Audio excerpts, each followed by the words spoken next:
ዋጋችሁ ስንት ነው? ለመሆኑ ለራሳችሁ ዋጋ ሰጣችሁ ታውቃላችሁ? አንድ ልጅ እዚህ ዱንያ ላይ የራሱ ዋጋ ስንት እንደሆነ ለማወቅ ፈለገና አባቱን ሄደና አባቴ ሆይ እዚህ ዱንያ ላይ ስኖር ዋጋዬ ስንት ነው ብሎ ጠየቀው። ታዲያ አባቱ ብልህ አባት ነበርና ቆንጆ ትምህርት ሊያስተምረው ፈለገና አንድ ደህና ድንጋይ መረጠና ለልጁ በእጁ አስያዘው። ልጄ ሆይ ዋጋህን ማወቅ የምትፈልግ ከሆነ ይሄንን ድንጋይ ያዝና ተራ የሚባል ገበያ ያን ያክል ያልተጋነነ ቦታ ይዘክድና ለመሸጥ ሞክር ይለዋል።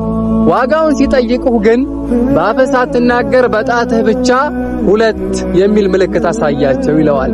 ልጁ በጣም ተገረመና አባቱ የሚለውን አደረገ።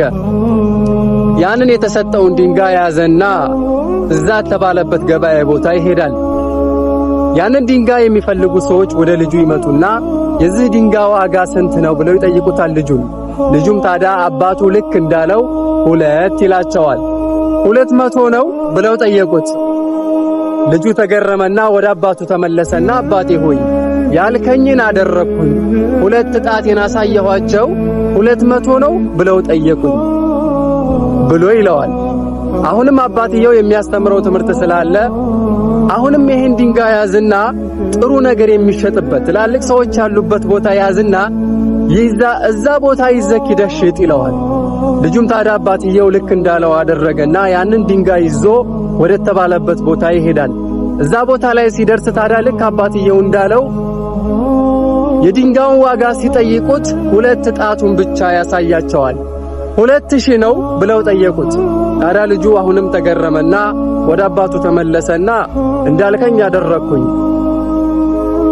የሰጡኝ መልስ ግን ከመጀመሪያው በተቃራኒ 2000 ነው ብለው ነው የጠየቁኝ ይለዋል። አሁንም አባትየው ደገመና አሁንም ይሄን ድንጋይ ያዝና ወርቅ ዳይመንድ የሚሸጥበት ቦታ ይዘክድና አሁንም ልክ እንደ ቅድሙ አድርግ ይለዋል። አሁንም ልጁ እንደተባለው ይሄን ድንጋይ ይዞ ወርቅና ውድ የተባሉ ነገራቶች ወደሚሸጡበት ቦታ ይሄዳል። እዛ ቦታ ላይ ይሄድና አሁንም የዛን የድንጋይ ዋጋ ሲጠይቁት 2 ጣቱን ያሳያቸዋል። 2 ሚሊዮን ነው ብለው ጠየቁት።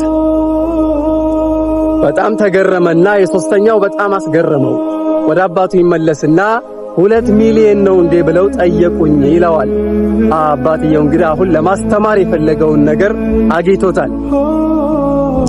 ልጄ ሆይ ይለዋል፣ መጀመሪያ ቦታ ስትሄድ 200 ሰጡ፣ ሁለተኛ ቦታ ላይ ስትሄድ ደግሞ 2000፣ ሶስተኛው ቦታ ላይ ስትሄድ 2 ሚሊዮን ነው እንዴ 2 ሚሊዮን ነው ብለው ጠየቁ። ይሄ የሆነበት ምክንያት የያዝከው ዕቃ አንድ አይነት ተመሳሳይ ራሱን ዕቃ ነው። ይህ የሆነበት ቦታ የሄድክበት ቦታና ይዘህበት የወጣኸው ቦታ ነው የወሰነው ይለዋል። እኛም ታዲያ ዋጋችንን ለማወቅ የምንውልበት ቦታና በዙሪያችን ያሉ ሰዎች ይወስኑታል። እውን ተራ ቦታ ነው የምንውለው ወይስ ከኛ ዋጋ ጋር የሚመጥን የሆነ ቦታ ላይ ነው የምንውለው? የጥያቄውን መልስ ሁላችሁም መልሱት። ሰላም አለይኩም ወራህመቱላሂ ወበረካቱሁ።